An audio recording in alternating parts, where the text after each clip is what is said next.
Tonight, in Donald Trump's quest to overhaul American elections, the president says he sees a path forward. In a vote that fell largely on party lines this week, House Republicans and one Democrat passed the Save America Act, which would impose strict new voter identification rules, including documentary proof of citizenship in person for voter registration. It's the Save America Act, and the Democrats are against it. I heard one of them say, we will stop the Save America Act. No, we're trying to save America. And it has to do with largely voting. And basically, it's got three very simple points. It's got voter ID, photo ID, but voter ID with a photo, right?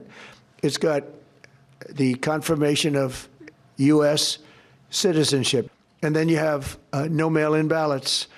And it would be no mail-in ballots, very important. That will assure the security of our crooked elections. We have crooked elections.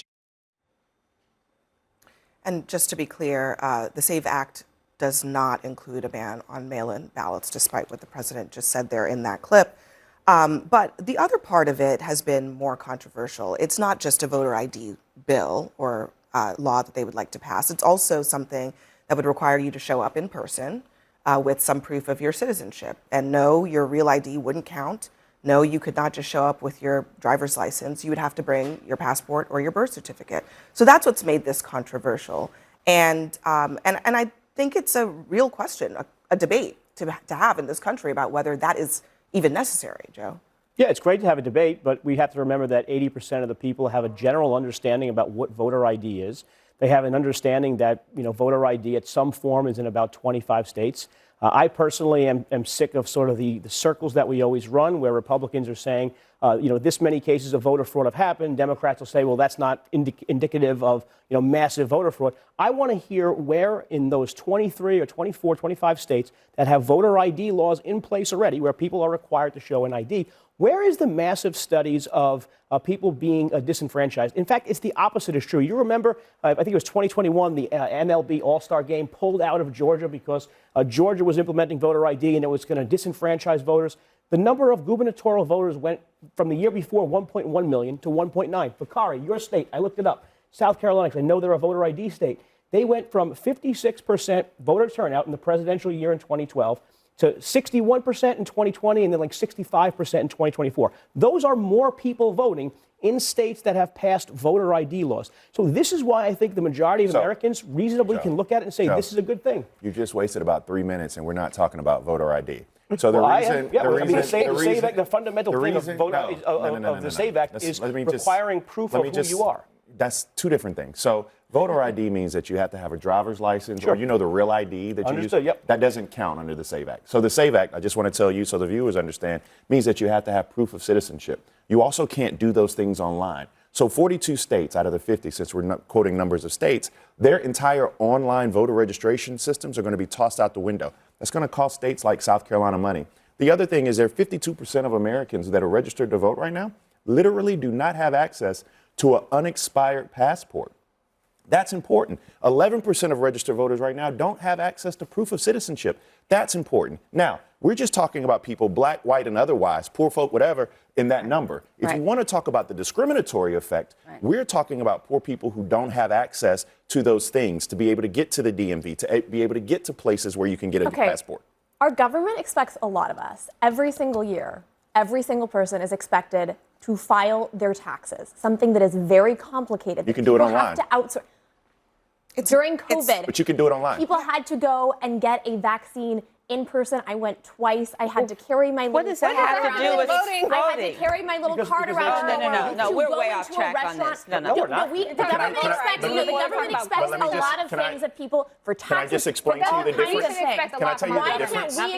Can I tell you the difference? Why can't we Can I just expect explain to you the something fundamental far difference? less onerous? Yes, proving that you are Would you The correct difference him, is please? you listed a lot of things. You listed a lot of things in this country that are privileges. We're not talking about privileges. Voting is a constitutional right. Taxes are a privilege? Yes. Voting is a constitutional right. Tell me in the enumeration of the Constitution where it says you must pay this, X, Y, Z. We're not even talking about that. You're talking about restaurants. You're talking about vaccinations. You're talking about all these things. You're talking about driving. No, we're talking about the right to vote. Things where the security is actually much less stringent and much more safely than voting. Can I ask you a question? On a plane Well, is going to be easier than voting. Hold on. Under the SAFE Act, can someone vote by affidavit? Joe, They can. So even if you Joe, don't hang have the on a right second. ID, you can still vote by affidavit, and Let it'll me ask you down a the road. question. Why can't we ask the government to do what they have the ability to do, which is to verify people's citizenship? Why is the onus on the person and not the government, who is the keeper of the records? Why? Look, Great if you have to question. show some proof and then the government can match it against the database, Yeah, I'm because fine with that. Well, I don't have a problem Joe? with that. That's exactly how the system works right now. Abby. Right now, hold on. Yeah. Right now in the United States of America, this has been true for 25 years. When you're applying for a voter to register to vote, you have to produce either an ID or a social security number. The government Not is in this then state. Not in this state. Not in New the York. government. That's a federal law. That's a federal law. Every state, okay. When you're registering, You don't to need vote, an ID here. You can give did any you hear what I you can- said? so you can Listen, give any number. Hold on, Joe. You can give any Listen, number. When you Joe. register. Listen, Joe. I mean, when you are registering to register to vote the listen to what first I'm time. saying. When you register Initially. to vote for the first time, you have to supply either an ID or a social security number. The government is the keeper of the records of who is eligible to vote and who is not, who is a citizen and who is not. They then keep a database, that's also part of the law, and they check against the database. I also think we should just keep in mind here, the Trump administration has already asked for voter records from a bunch of states. They got 50 million voter records. These are largely Republican states where they've got voter ID. They looked at the records, and guess what they found? They found almost no actual evidence of fraud. However, even if you, let's just take what they did find, out of 50 million records, they found 10,000 that raised flags. So even in the states where there's voter ID, they're still finding flags, not proof of fraud, but it's also, when they look even deeper, a lot of times these are false flags. These are people who actually are registered properly to vote, that the system is flagging. Abby, does the SAVE Act So the Trump allow- administration has had a whole year to look at this. They've looked, 50 million records. They've found virtually nothing, 0.02%. And yet 80% of the public something that says is that you're not the anomalous, right not even position. fraud. Right? But just answer one question. If someone doesn't have an ID under the SAVE Act, are they permitted to vote affidavit, via an affidavit? Are they permitted to vote? But Joe, Can they vote? Joe, I think The answer is yes. This Joe, is here's the so question. overblown. It is not overblown, If someone Joe. Okay, cannot produce the ID, Joe, they can go to their poll site I don't even think you have a vote command of the affidavit. issue. Well, I'm Right pretty now, sure I do. you don't. You You're can talking vote. about voter ID, and that's not. We're talking about the SAVE Act specifically. So If I'm you trying don't to keep us have on the track, and I want to qualifications tell to the vote audience under the what SAVE this Act, means. you can Right vote now, via affidavit. We've It's heard, permitted we've in heard the a law. lot from you, so let me just try to weigh Okay, in. sure, yeah.